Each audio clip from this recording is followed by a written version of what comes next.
We're going to talk a little bit about Irv Gotti. Rest in peace. Yeah, rest in peace to... I wanted him to see my shows. You wanted him to see your shows? I'm sorry, that was terrible. But yeah, all right, 50. But yeah, Irv Gotti, the boisterous, smiley music mogul who founded Murder Inc. Records and was behind major hip hop and R&B artists, died last Wednesday. He was 54. He died from a stroke, I believe. I think it was He had a diabetes. Yeah, it was Diabetes related kind of led. related to it. bless. I see. But he's known for working with artists such as Ashanti, Ja Rule. Those are the two main ones, I guess. Yeah. Definitely Ashanti. Oh, absolutely. But also with Jay-Z, Nas, DMX, early 2000s was Yeah, I kind of think his he era. actually is instrumental in actually discovering Jay-Z, Ja Rule, and DMX. He had a big role in that situation. Yeah, he was. He actually produced, for Jay-Z's first album, and was instrumental in getting them off of, Rockefeller away from Profile, which that was the first album. They weren't on Def Jam until in my lifetime. He was instrumental in that. Yeah. Because he was actually working for Def Jam at the time. Yeah, and plus he was the one where nobody believed in DMX. He was like, no, this guy, he's going to be the one. And he proved that. Yeah. Yeah. He has a bunch of interesting stories too. He actually had talked about in one interview of how he was trying to kind of structure Jay-Z's sound, and Jay-Z, after Big passed, kind of wanted to pick up that sound. So if you pay attention to the sound of In My Lifetime Volume 1, he had the shiny suit videos and Sunshine is easily his worst video. and kind of the You Belong to the City, those were like Diddy style vibes. And once that didn't all the way work for him, he had heard like Swiss beats and things of that nature, and so Irv was able to kind of get them together. So yeah, Irv was very instrumental in hip hop outside of Murder Inc. and Ja Rule and Ashanti and things of that nature. So definitely rest in peace to him. Yeah, for sure. It's just crazy when, because sometimes the personality can get to a point where it outshines the work. Like a lot of times, some of the side things, like of course his whole situation with Ashanti can, their so-called relationship, and the talk about that kind of outshines the fact that he had her on a level to where I remember when Beyonce's first album, Dangerously Love, came out, I remember a reviewer saying, this is good, but Beyonce's no Ashanti. That's how high up Ashanti was at that point. He was. You're talking about somebody who had number ones, was selling millions of records when people bought records, and that was all that Murder Inc. Influence. Absolutely. At one point he had signed Vanessa Carlton. So Ashanti actually had a struggling career before she got with Irv, because she was signed to a label prior to that when she was like 15 or 16 years old, and they were trying to develop her into an artist, and it just wasn't working out. And Irv was able to step in and actually make something out of her. So, it's just crazy how like people who wind up getting dropped from situations, people are like, they don't have it. And they just get with the right people, and then it's out of here. I mean, like, at one point, Columbia, I want to say, had 50 Cent and Alicia Keys. And they were like, nah, this isn't going to work. And, Yeah, did y'all see what he said about the whole 50 Cent thing, too? Because Def Jam could have signed 50 Cent before Eminem. And they had that beef that had already brewed by then. And he pretty much told Def Jam, nah, we ain't signing him. And that's how he was able to get with M and Dre.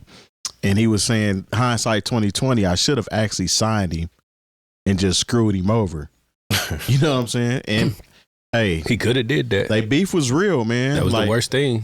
How do y'all feel about 50 doubling down on the beef after he passed, though? I didn't see what he said. He said he wanted him to see some of his shows. He was, What he had said. yeah, I don't understand the inside joke. So he just said he wanted them to see the new shows of Power or whatever. Yeah. And okay. he's smoking on that Gotti pack tonight. Then he said, God bless, like it was a joke. I see. But yeah, people were up in arms about 50 Cent pretty much doubling down on the beef with him passing away. look, when it's real beef, it don't go anywhere, even when the person He dies. tried to kill him, man. Yeah. Like that What do you that didn't have anything to do with like the music industry. That was real street stuff. Yeah. You know what I'm saying? So like that wasn't, I would think less of 50 if he came out and said, "Oh, I want to spend a special prayer out to Irv Gotti and his family," I'd be like, "Well, don't do that now." It's who he is at the end of the day, and Irv probably would have had the same energy. Same energy. Because they've tried to, there have been people who've tried to get them together and say, "Hey, everybody's rich now. Let's go ahead and just move on." And it's like, no. This is Southside Jamaica, Queens. This has nothing to do with the music industry. So I know. I mean, was it in poor taste? Because you always have the option to say nothing. Yeah, that's that you always have the been option to say nothing.